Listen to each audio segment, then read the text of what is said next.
Okay, hello class. Today we're going to be learning about kids and poison. It's an introduction to child safety. If you guys could grab out a pencil, I'm going to give you a sheet of paper. Put your notes on it. Here you go. You can just follow along with me while we're doing this.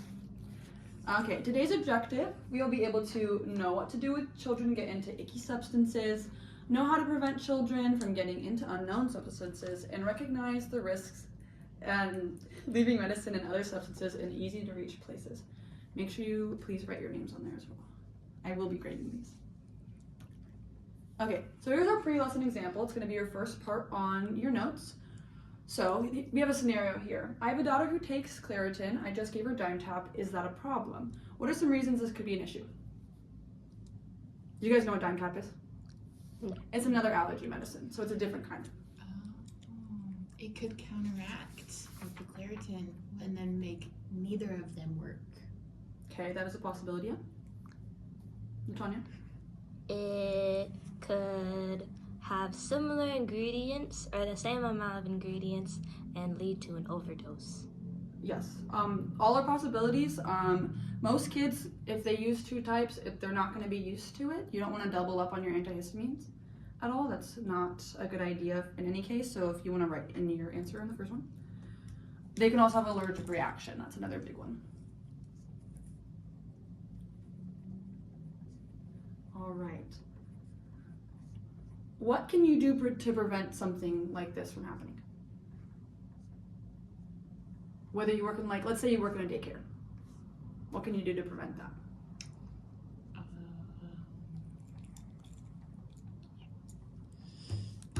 Have like a sheet of who's taking what? Yeah, for sure. Look at the allergy medication dosage chart. Yeah. As well as the warnings of what not to take it with. Yeah, exactly.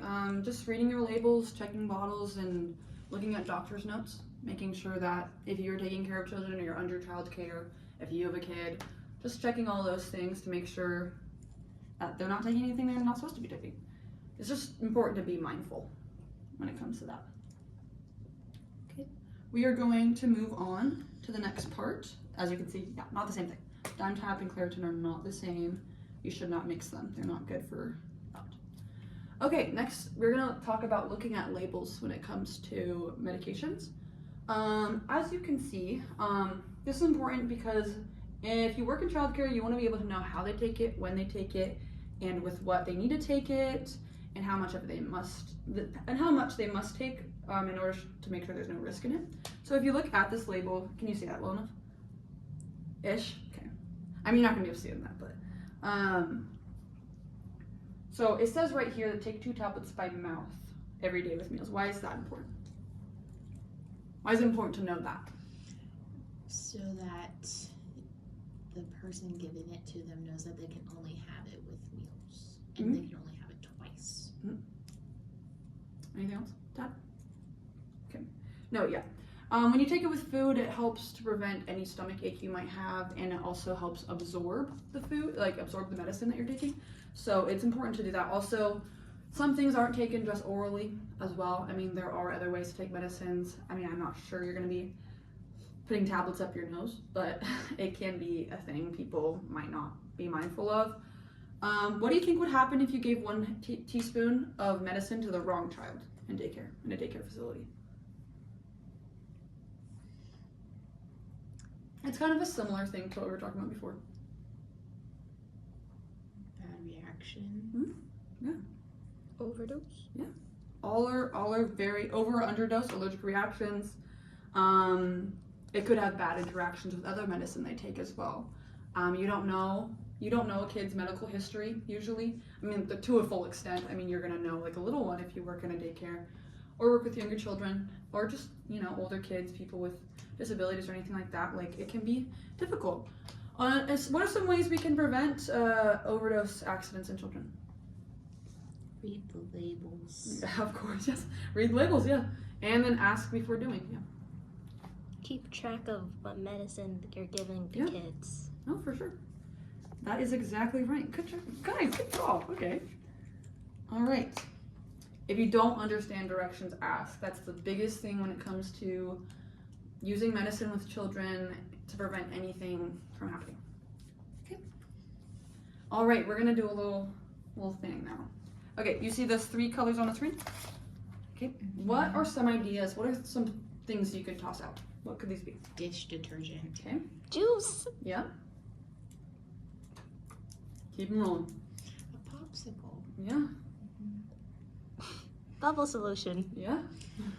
Any chemical. Yeah. That's how those look similar between those. Okay. So you may know Gatorade from cleansers, but children will not. Say you have kids or you're in a daycare, you're in a it's playtime, whatever. You give them a Gatorade one day. Next time they go home to their house and they see the same colors under the sink, because they're, kids are curious. They're gonna look and discover random things, and they get them mixed up, and then we're calling poison control on them. Like you cannot be too careful with kids. They don't know things half the time. How can we avoid pretty liquid poisonings? You never want to store poisons in the wrong container. You always want to check it. You don't know what things are going to happen, and you always just want to check that. Nextly, under the sink is a place any 3-year-old can get to. Even if you lock it, even if you try your best to be like, don't go under their kids. They are terrible, okay? Not terrible, but you know what I mean. So make sure you store high. That's one of your questions. Store them high. You can lock, you can get a lock, but kids will figure out a lot of different ways to be able to get into things. It's kind of weird how they do that, but they are crazy.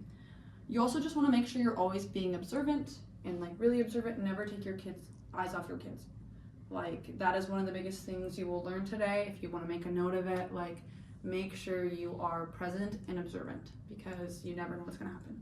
Also, I was going to make this a question, but I'm not going to. Know the number to poison control.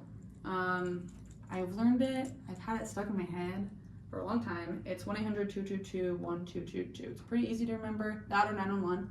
So if there's a medical emergency, if you're working in a child care facility, you can call that, call the doctor, call the parents. Just make sure you know you're in action. All right. Next, we're gonna have a little activity soon. We're gonna go over drugs or candy. So if you notice and look at this, so many drugs look like candy. You have your mints and your aspirin, your sweet tarts and your medication. It's actually crazy how many candies look like medication. And you learn that a lot when you're a kid. You got gummies, you got gummy vitamins. Everything looks like that. This one's honestly the craziest one to me, the X-Lax. Could you imagine if a kid got into that? That would be crazy. I don't want to imagine that. So, why are drugs in shapes like this? So, why are drugs in these shapes? When drugs are in shapes like these, you'll see it in the next slide. A lot of the times it's so that patients know what they're taking and why they're taking it, what it's for. It's interchangeable. It's not always like that either, but there are examples that you'll see, because it may just be more helpful, especially for older people when they're taking medicine. But it does look like candy. That's kind of that. So we're gonna do a little game. Not all the things are gonna be on there, but I'm gonna get you guys each a little thing of little things. Okay. You're gonna have those containers, and we're gonna go through them. All right. So, what does this look like? That's gonna be on your feet. What could that be? Drugs or candy? Candy. Okay. Candy. Yes, those ones are candy. Those are runts, I'm assuming. You can guess the next candy. I was not supposed to do that. But what about those ones?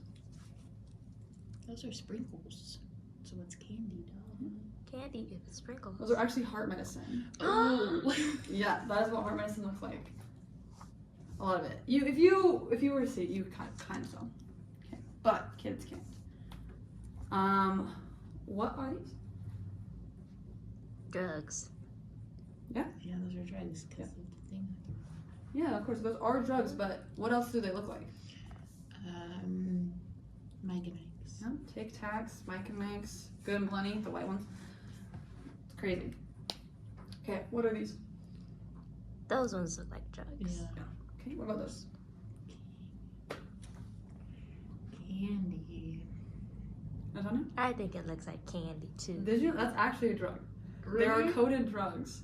What? That's horrible. Yeah, that's crazy. It looks like it's covered in like something sour. Does it not? Isn't that crazy? I hope you can follow along with what they're like, you know. Okay, so take a look in your cup. What is this thing? I mean, it has writing on it, but what is it? What could it be? Could this be mistaken for a drug? Absolutely. Does it look I like think one? so, yeah. Okay. What candy do you think it is? It's probably like a sweet tart. Yeah. Yeah. Okay. The same thing with this one, the little pink one, red. I put red on the sheet, but yeah. Okay, now what about your little red cylinder? Oh. Is that a drug or candy? I don't hope know after it's this candy. slide. I don't know. No, I would not give you guys drugs. I have to emphasize that. I would not give my students drugs. What about your pink little cylinder? Could that be a drug? Does that look like it could be a little pill? Yeah, especially from far away. Exactly. What do you think that is, though? It's a jelly bean. Wrong. But Oh. it's actually Tic Tac. It's like a little like chewable Tic Tac. Now here's one of the ones I really wanted to talk about. You take out your this one, your coating. No. What is it? It's candy, It's right? Yes, it's Yeah. candy. Yep. But what could this be mistaken for? What could this be in a real adult world? What could this be? It could be an edible. Exactly. That's like one of the biggest things that is like, it's not saying edibles are new, but it is like they're more used than they used to be. And a lot of adults have edibles maybe laying around. I've listened to a lot of stories about it. And that could be really dangerous for kids. It's a different kind of medicine. It's more like it's marijuana. I mean, it's weed. Well, it's more like CBD, but it still can be very harmful for a kid to get into an actual drug like that. There's a couple more up here. What are these? Drugs or Drugs. Drugs. They kind of look like Skittles though, don't they? A little bit from that angle. What about those? This one was really difficult for me. It looks like a sweet tart candy. Those are drugs. Those are like yeah, I think I can't exactly remember what drugs they are, but I think they help with like stomach aches. Yeah. Isn't that crazy? It's difficult. It's so I think we went over these ones. Yeah. Yes. And so what are these? What do these look like? Drugs. Drugs. Yes, these are drugs. Not Edibles are candy. technically gummies, so you can't even imagine what would happen to a kid if they get into marijuana. That would be crazy. Drugs are practically made to look like candy. Why do you think that is? To draw more people to them. To make the eating experience more easy. Yeah, I mean, you guys are both right, but that's kind of what I wanted to segue into. Kids' medicine looks like gummies in general because that's what they're gonna want to eat. Like, you're not gonna give a kid's not gonna want to swallow a pill. So to get their multivitamin, and what would you want to put? You know, put it into a gummy bear shape, put it into a soccer ball shape. You have all of these things that are just pretty much only gummies. This one was crazy. I didn't even realize this existed, but they look like soccer balls. Isn't that crazy? That's kind of fun. It makes, in a way, vitamins and drugs fun. But that makes them think that all things that are gummy shaped, all things that are fun and colorful shapes, similarly like the vitamins and the like prescription drugs we looked at earlier, it makes them think that it's all candy. Because these taste good usually. I mean, I remember when I was a kid, like, those tasted good. This one was the craziest one to me. Have you ever had a Vita-Ball? No. They literally look like gumballs. I mean, another big issue when you're having kids take medicine, even if it is good for them, they might take 1, take 2, take 3. I mean, I remember as a kid I wanted to continue to take my medicine day after day after day. And I bet I would want to take more than 1 because they just look like fruit snacks, gummy bears, like something like that. And if you have a thing that looks like gumball, they're gonna get that image in their head that this is okay to eat normally as a normal food, which is not. Like, I don't think anything really terrible can happen with an overdose on vitamins, but you can get like really sick. Do you remember how you guys all take gummy vitamins when you were younger? Yes. What did you like? Sweet, sour, Gummy bears. delicious. Yeah, they tasted good. And like I said before, I kind of explained it a little bit, but how could this be hazardous to small children? And We're gonna keep eating it. exactly. Not good. Not good. good. Too much. So now you're in the emergency room. What did your children take? Never store your drugs in the wrong containers. Never put vitamins, like if you have a vitamin storage container that you use for like daily vitamins, keep it away from kids. Don't put theirs in that. So you figure it out. You know, never store drugs in the wrong container. So what can we do when this happens? Whether you work with little kids or you have your own, it's important to know what to do. You want to act quickly, as quick as you can. If you notice that your kid is sick from drinking too much cough medicine, taking some medicine they shouldn't be taking, make sure you act quickly. Never induce vomiting. You may think to do that. I mean, a lot of people think to do that. I didn't even know that for a little bit. But that can damage their stomach more and their throat more, especially if it's a little kid. You don't want to do that because it could be really bad for them. You also want to seek medical attention. Obviously, different medicine will require different levels of attention. So if they're, low toxicity would probably be vitamins. If they're taking more than one, like they're overdosing on a multivitamin, that is not a super like as high if they took like your prescription anxiety medicine. They took your Lexapro because they're like, oh, that looks like candy. That's a Just lot. continue. But yeah, different medicine will require different levels of attention. So yeah, vitamins would be a lower toxicity than an actual prescription medicine, like I was saying.